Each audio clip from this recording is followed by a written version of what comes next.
Kejahatan perang tentara Belanda sebetulnya telah banyak diungkap oleh sejumlah sejarawan. Namun yang paling menggembarkan adalah oleh Joop Hutting yang tidak lain adalah bekas tentara Belanda dan pernah melihat sendiri bagaimana mengerikannya perang antara tentaranya melawan gerilyawan Indonesia. Joop Hutting adalah seorang psikolog dan merupakan guru besar psikologi eksperimental di Vrije Universiteit Brussel. Ia meninggal pada tanggal 11 November 2018 dalam usia 91 tahun dan pada saat dikirim ke Indonesia baru berusia 19 tahun.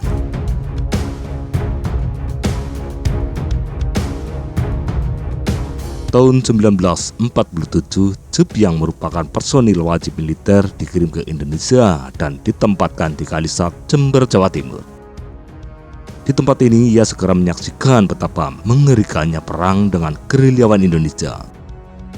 Saat ia tengah mengejar para pemuda, seorang pengemudi truk lokal yang ia tumpangi merebut senjata Joop serta menembak mati 2 orang rekannya, namun membiarkan Joop tetap hidup. Di kesempatan lain, Joop menyaksikan bagaimana seorang perwira TNI disiksa dan kemudian dijatuhkan dari gantungan hingga tewas. Ketika meletus agresi militer Belanda kedua tahun 1948, Joop turut serta menyerang wilayah Yogyakarta. Di tempat ini, Joop secara luas menyaksikan bagaimana brutalnya perlakuan tentara Belanda terhadap orang Indonesia. Joop mengisahkan, suatu ketika ia mendapat perintah untuk patroli, namun ia sempat ragu apakah bisa kembali dengan selamat.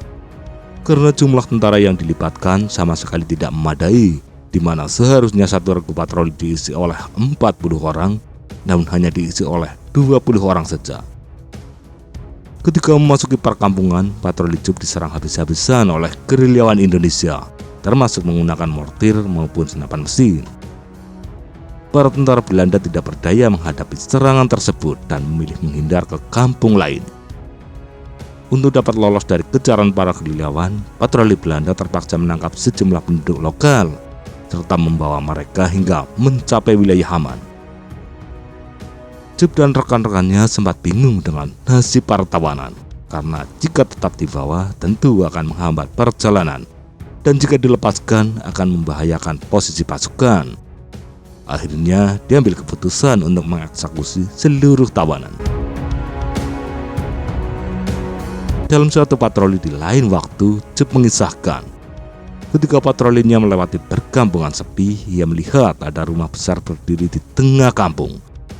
2 orang tentara lantas memasuki rumah dan kemudian terdengar rentetan tembakan beserta jeritan banyak orang. Joop yang penasaran kemudian menyusul masuk ke dalam rumah dan betapa terkejutnya ketika mendapati sekitar 20 orang telah menjadi mayat. Joop mengatakan dalam peristiwa itu tidak hanya pria yang dibunuh oleh tentaranya, tetapi juga wanita dan anak-anak. Kekerasan-kekerasan yang dilakukan oleh rekan-rekan Joop tidak membuat mereka merasa berdosa, namun justru semakin menggila. Pernah suatu kali Joop menyaksikan bagaimana seorang petani yang tengah sibuk bekerja di sawah ditembaki habis-habisan oleh regu patrolinya. Yang lebih mengejutkan, komandan patroli tidak berusaha mencegah, namun justru ikut menembaki. Selain pembantaian saat patroli, Joop juga menceritakan bagaimana brutalnya interogasi tentara Belanda terhadap tawanan yang dibawa ke markas mereka. Joop menyaksikan bagaimana seorang tawanan kejang-kejang nyaris mati akibat alat kelaminnya dialiri oleh listrik yang diputar dengan tuas. Pengakuan Joop Hutting tersebut terekam jelas dalam sebuah video wawancara televisi pada tahun 1969. Sontak tayangan wawancara Joop tersebut membuat publik Belanda gempar dan membuat Joop beserta editor televisi mendapat beragam ancaman dari sejumlah pihak.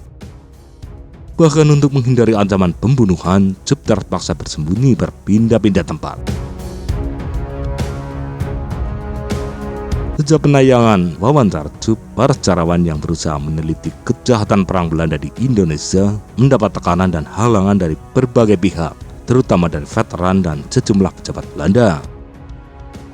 Perdana Menteri Belanda Piet de Jong kemudian memberi perintah untuk melakukan penelitian terhadap kejahatan tentara Belanda di Indonesia. Salah satunya penelitian di Sulawesi Selatan.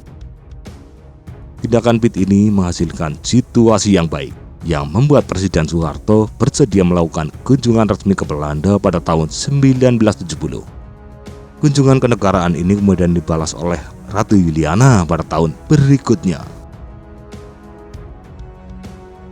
Seorang wartawan Belanda, Meindert van der Kuyt, yang merilis laporan penelitian dampak operasi militer di Indonesia, mengungkapkan bagaimana aktor politik Belanda selama puluhan tahun menutup rapat kekerasan di masa revolusi kemerdekaan Indonesia.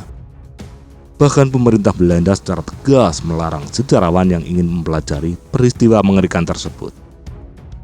Dalam risetnya, Meindert mengungkapkan bahwa sejarah di masa perang dianggap terlalu menyakitkan, dan para jurnalis Belanda yang pernah bekerja di Indonesia selama perang juga memilih menolak berbicara, yang membuat sejarah di masa perang itu semakin tertimbun.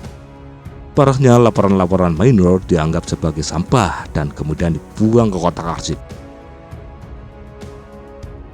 Pada tahun 1987, sejarawan Liu Zejong merilis sebuah buku yang membuat para veteran kembali marah dan memaksa penelitian yang pernah dilakukan oleh Perdana Menteri Pitt Zejong untuk ditinjau kembali. Para veteran memanfaatkan momen tersebut untuk menarik simpati dari publik Belanda dan berhasil menempatkan mereka sebagai korban perang, bukan lagi sebagai pelaku kejahatan perang. Kejahatan tentara Belanda di masa Perang Revolusi terus dikecam oleh gerakan politik kiri Belanda yang juga menuntut permintaan maaf terhadap orang Indonesia. Pada bulan Januari 1995, Belanda dilanda ketegangan karena jumlah sejarawan dan para pemerhati HAM di Belanda menerbitkan laporan yang berisi sekitar 140 kasus pelanggaran atau penyimpangan yang dilakukan oleh tentara Belanda. Salah satunya adalah peristiwa Rawagede.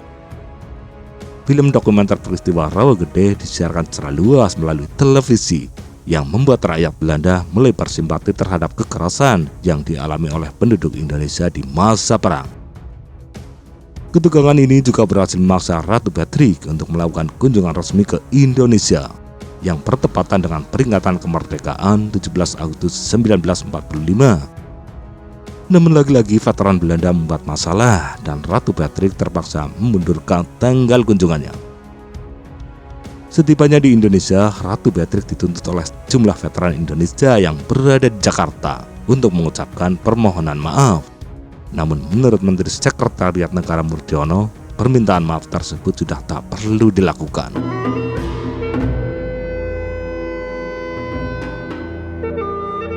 Kesadaran masyarakat dan pemerintah Belanda terhadap masalah kekerasan pada Perang Kemerdekaan Indonesia semakin menguat setelah gugatan keluarga korban peristiwa Rawagede diterima oleh pengadilan Belanda pada tahun 2011. Sejak itu, topik dekolonisasi, perang kemerdekaan, dan revolusi Indonesia menjadi perbincangan publik secara terbuka.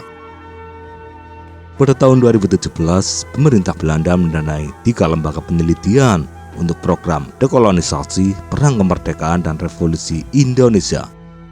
Hasilnya adalah kesimpulan dalam 14 buku. Barulah setelah 75 tahun Indonesia merdeka, tepatnya pada tanggal 10 Maret 2020, Raja Belanda Willem Alexander secara resmi menyampaikan permintaan maaf kepada pemerintah Indonesia. Permintaan maaf tersebut tidak serta-merta diterima begitu saja oleh para veteran maupun keluarga veteran Belanda. Bahkan banyak yang terang-terangan mengecamnya di media. Hingga hari ini banyak veteran Belanda tetap menolak untuk meminta maaf atau mengakui tentang kejahatan mereka di masa lalu. Namun tidak sedikit veteran Belanda yang menjalin hubungan baik dengan orang Indonesia. Bahkan mereka rela datang jauh-jauh ke Indonesia untuk napak tilas dan melakukan rekonsiliasi dengan veteran Indonesia.